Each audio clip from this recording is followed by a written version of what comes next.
Na kutoka CGTN Kimataifa, hii ni Nuru ya Mashariki tuliokuandalia. Kikosi cha madaktari wa China cha wasili DRC kusaidia kukabiliana na Ebola. Wakulima wa Xinjiang watumia droni kusimamia mashamba ya ngano.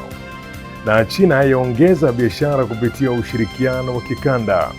Kwa hayo na mengine mengi, karibu kwenye Nuru ya Mashariki. Jina langu ni Jacob Mogoa. Usiondoke.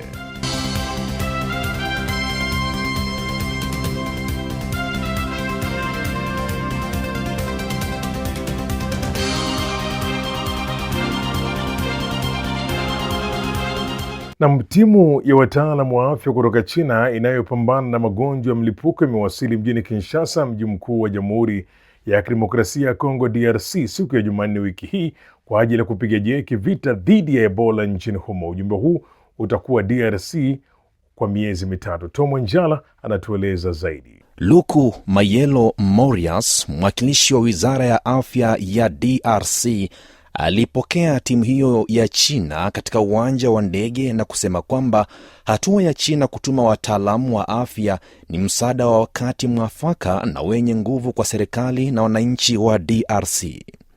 Alisema kwamba kila mara DRC inapokumbwa na changamoto kubwa za afya ya umma, China imekuwa ikiendelea kutoa msaada kwa wakati unaofaa. Aliongeza kuwa ana matumaini ujumbe huo utaimarisha zaidi uwezo wa nchi hiyo katika kuzuia, kudhibiti na vilevile kutibu magonjwa ya mlipuko pamoja na kusaidia kudhibiti Ebola haraka iwezekanavyo.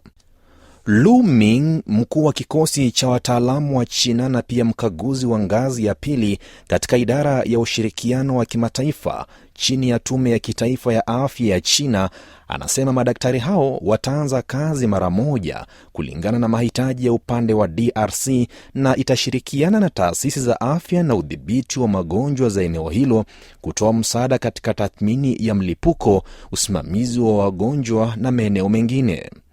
Aliongeza kwamba timu hiyo itafanya kazi kwa karibu na upande wa DRC kulinda maisha na afya za wananchi, huku ikichangia utaalamu wa China kusaidia kudhibiti mlipuko huo katika hatua za awali. Tutaungana na mamlaka za afya za DRC pamoja na taasisi husika za utafiti kuchunguza mwenendo wa ugonjwa huo, hasa namna unavyobadilika, na kuandaa mipango pamoja na mikakati maalum kwa ajili ya hatua zinazofuata za kuzuia na kudhibiti ugonjwa huo. Hii ni pamoja na mipango ya misaada mahususi kwa waathiriwa wa ugonjwa huu. Lengo letu kuu ni kusaidia wananchi wa DRC kufanikisha kudhibiti mlipuko wa Ebola.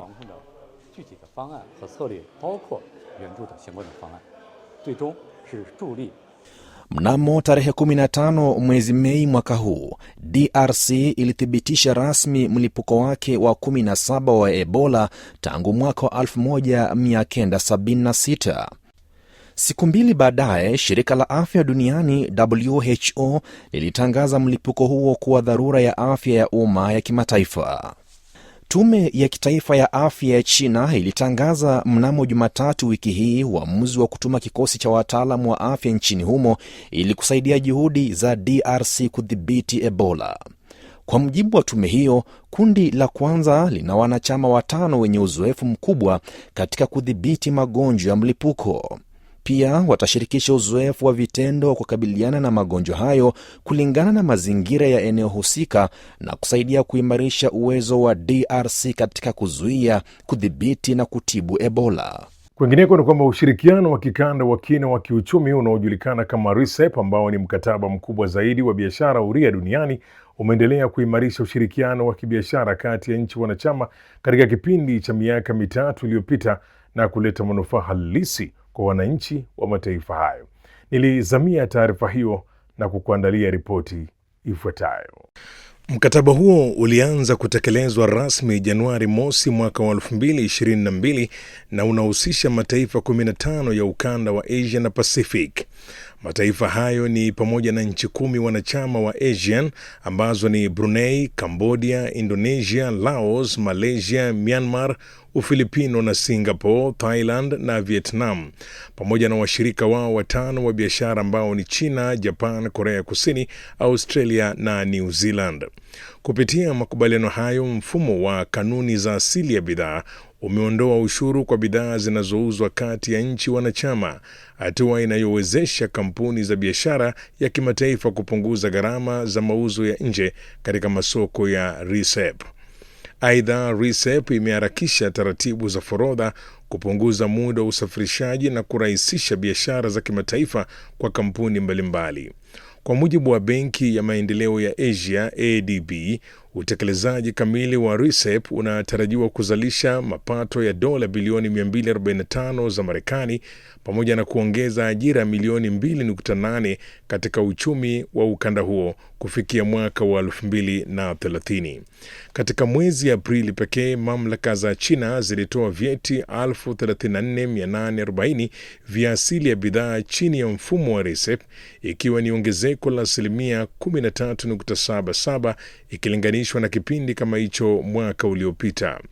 Thamani ya vyeti hivyo ilifikia dola milioni 987 za Marekani, ikiwa ni ongezeko la asilimia 16.4. Kwingineko ni kwamba matumizi ya droni katika kilimo yanaendelea kuleta mapinduzi nchini China, ambapo wakulima mjini Hujiaku wanazitumia kuongeza ufanisi na kuhakikisha mavuno thabiti ya ngano. Mwenzangu Ronald Mutie alifuatilia taarifa hiyo na ametuandalia ripoti ifuatayo. Wakulima katika mji wa Hujiaku katika mkoa unaojiendesha wa Xinjiang wamekuwa wakitumia droni kunyunyizia dawa katika zaidi ya hekta 27,000 za ngano ya msimu wa baridi, ambayo kwa sasa iko kwenye hatua muhimu ya ukuaji. Katika siku za hivi karibuni, droni zimekuwa zikiruka katika maeneo ya chini kwa kufuata njia ambazo zimepangwa ili kunyunyizia dawa kwa usahihi kwa ajili ya kudhibiti wadudu na magonjwa. Drone spraying is highly efficient and saves costs. It basically takes just 1 hour to cover more than 6.67 hectares of land, saving costs and promoting efficiency greatly. Mamlaka za eneo hilo zimeunda timu maalum za wataalamu wa kilimo ili kufuatilia mara kwa mara ukuaji wa mimea, kiwango cha unyevunyevu kwenye udongo na wadudu waharibifu ili kupata taarifa sahihi kuhusu hali ya ukuaji wa ngano. Wakati huo, hatua maalum za usimamizi zimeimarishwa katika mashamba yenye changamoto kama vile ukuaji wa haraka kupita kiasi wa mimea. Kwa sasa ukuaji wa ngano katika mkoa huo ni thabiti, huku mavuno yakitarajiwa kuanza mwishoni mwa mwezi Juni. Barabara yenye urefu wa kilomita 10 katika jiji la Leshan, mkoa wa Sichuan, kusini magharibi mwa China, imegeuka kuwa kivutio kikubwa cha watalii baada ya kuunganisha kwa ustadi mandhari ya maua ya asili na michoro ya ukutani.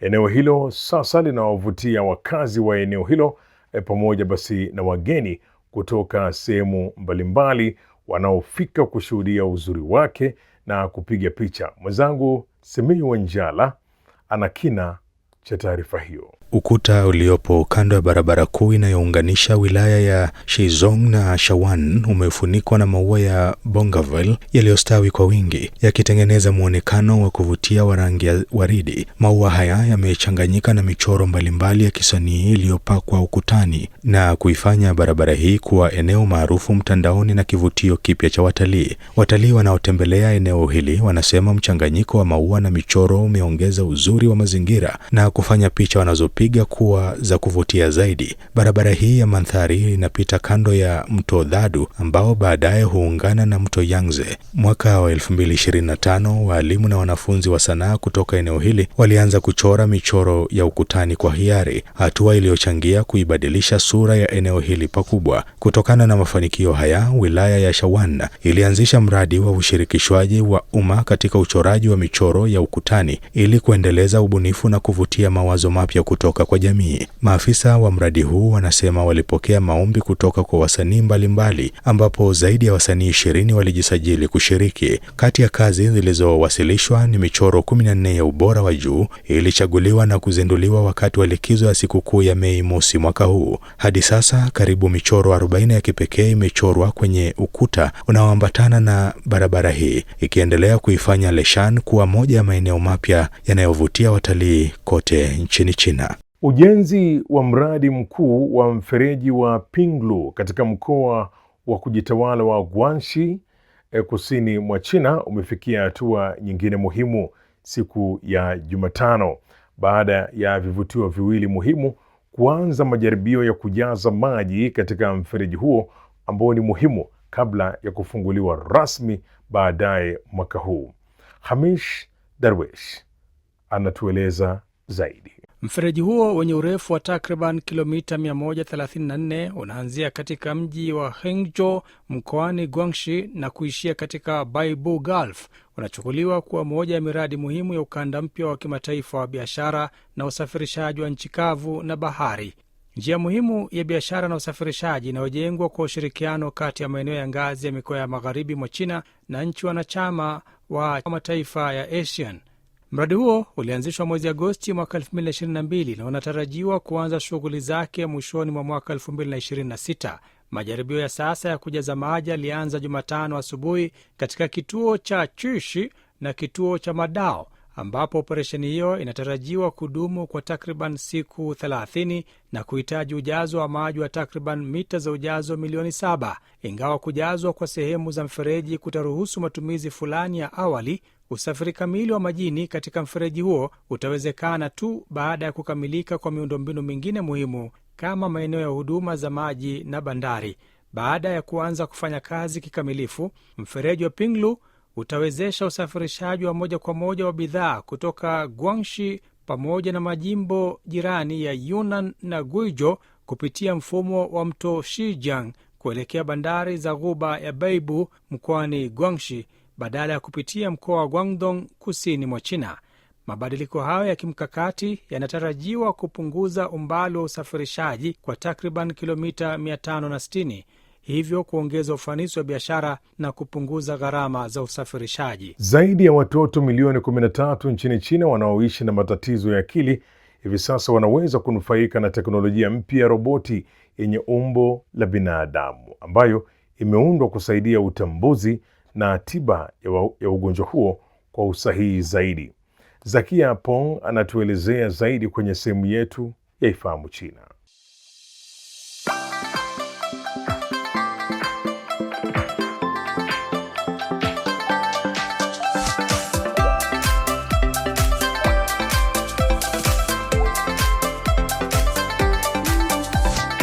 Ujambo na karibu katika kipindi cha Ifahamu China. Mimi ni Zakia Peng. Roboti ya kwanza ya China yenye umbo la binadamu ya utambuzi na tiba ya ugonjwa wa akili kwa watoto imefungua fursa mpya kwa watoto wenye ugonjwa huo kuishi maisha ya kawaida na kupata huduma ya muda mrefu. Zaidi ya watu milioni 13 nchini China wanaishi na ugonjwa wa akili kwa watoto. Ugumu katika utambuzi, tiba na kuishi maisha ya kawaida vimefumu kuwa changamoto ya dharura kwa familia zao. Roboti yenye umbo la binadamu ina uwezo wa kukamata kwa ufasaha na kutambua biashara vigumu kutoka kwenye ubongo wa binadamu na kuvihamishia kwenye mwenendo wake unaoratibiwa. Inahusisha kwa pamoja teknolojia ya akili ya kompyuta ya roboti zenye umbo la binadamu kusaidia utambuzi wa mapema na mwingiliano wa elimu kwa watoto wenye ugonjwa wa akili kwa watoto na kuwezesha mawasiliano ya kawaida zaidi na tofauti, jambo linalowasaidia watoto wenye ugonjwa huo kujisikia vizuri zaidi na kushirikishwa, anasema Kong Xiangzhen, mkuu wa taasisi ya utafiti wa akili bandia chini ya chuo kikuu cha kilimo na misitu cha Fujian. Wataalamu wa huduma ya afya wanasema utambuzi wa mapema na urejeshwaji katika jamii ni muhimu kwa watu wenye ugonjwa wa akili kwa watoto. Hata hivyo, mitazamo ya sasa inakosa takwimu sahihi kupitia maingiliano yenye msingi wa akili na watoto. Roboti inabadili kiwango cha ufuatiliaji na picha kuwa takwimu zinazopimika na kufanya utambuzi kuwa wa uhakika zaidi na urejeshwaji katika jamii kuwa wa kisayansi na ufanisi. Kwa sasa mradi huo umepokea uungaji mkono kutoka miradi 11 muhimu ya utafiti ya kitaifa na mnyororo kamili wa teknolojia na hakimiliki huru na kamili. Haya, kwa leo kipindi hiki kinaishia hapa. Katika kipindi kijacho nitaendelea kukuletea mambo mengine yanayovutia kuhusu utamaduni na jamii ya China. Asante kwa kuwa nami. Mimi ni Zakia Peng. Kwa heri. Haya basi, mtazamaji, hivi sasa ni wakati wa kujifunza lugha ya Kichina. Katika sehemu hii tunakuletea basi masomo ya lugha ya Kichina hatua kwa hatua na kwa njia ambayo ni rahisi na ya kuvutia kabisa. Karibu basi kwa pamoja tuweze kujifunza lugha ya Kichina.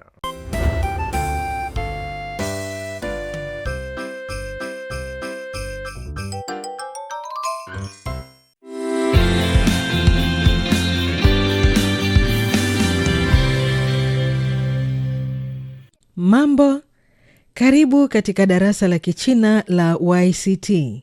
Somo la YCT ni mfumo wa mafunzo ya lugha ya Kichina unaoongoza watoto kujifunza Kichina kwa ufanisi na kuinua kiwango chao cha uelewa wa lugha ya Kichina kwa pande zote. 第10课，现在几点？ Sikiliza rekodi na usome. 5点、 5点、 12点、 12点、 1点10分、 1点10分。 Sasa tutajifunza maneno mapya. Tafadhali soma baada ya sauti zilizorekodiwa. 点、点、分、分、见、见、现在、现在、早上、早上、太早了、太早了。 Kinachofuata tuangalie matumizi ya maneno haya. 现在、现在。 Tafadhali jibu swali langu. 现在几点？ 现在10点。 点、点。 Tafadhali jibu swali langu. 现在几点？ 现在12点。 分、分。 Tafadhali jibu swali langu. 现在几点？ 现在11点10分。 见、见。 6点见。 6点见。 早上、早上。 早上5点。 早上5点。 太早了、太早了。 太早了。 太早了。 Sasa ni saa ngapi? Je, unajua kusoma saa? Ngoja ni kujaribu. Saa inaposimama, tafadhali mwambie mwalimu, sasa ni saa ngapi? 现在几点？ 10点45分。 现在几点？ 11点55分。 现在几点？ 12点15分。 现在几点？ 2点30分。 现在几点？ 5点40分。 现在几点？ 7点。 现在几点？ 9点10分。 Treni za herufi za Kichina. Kuna herufi ya Kichina kwenye kila behewa la treni. Tafadhali chagua puto la pinyin inayolingana na herufi ya Kichina. Puto litaruka na kurudi kwenye treni kwa kila jibu sahihi. Je, unaweza kusaidia kurudisha maputo yote? 点、点。 分、分。 线、线。 见、见。 早、早。 在、在。